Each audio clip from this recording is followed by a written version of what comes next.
ক্রমান্বয়ে বৃদ্ধি পাচ্ছে, যা অন্তর্ভুক্তিমূলক প্রবৃত্তির ইঙ্গিত বহন করে। পরিকাঠামো ও মূলধনী বিনিয়োগ। সরকারি মূলধনী ব্যয় বৃদ্ধি অর্থনীতির গতি দিয়েছে। সড়ক, রেল, বন্দর, ডিজিটাল অবকাঠামো এবং নগর উন্নয়ন বিনিয়োগে দীর্ঘমেয়াদী প্রবৃত্তির ভিত্তি শক্ত করেছে। শিল্প ও এমএসএমই খাতে। উৎপাদন খাতে ধীরে ধীরে পুনরুদ্ধার লক্ষ্য করা যাচ্ছে।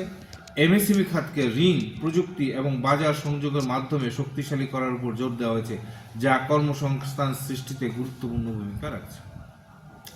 কৃষি ও গ্রামীণ অর্থনীতি। আপনারা জানেন ভারতবর্ষ গ্রামীণ অর্থনীতির দেশ, ভারতবর্ষ গ্রামেই বাস করে।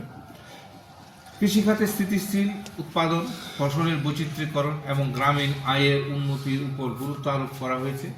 কৃষিভিত্তিক মূল্য সংযোজন ও গ্রামীণ পরিকাঠামো উন্নয়ন গ্রামীণ অর্থনীতিকে শক্তিশালী করছে।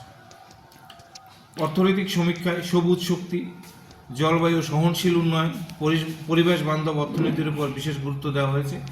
নবায়নযোগ্য শক্তি ও শক্তি রূপান্তরকে ভবিষ্যৎ উন্নয়নের কেন্দ্রে রাখা হয়েছে।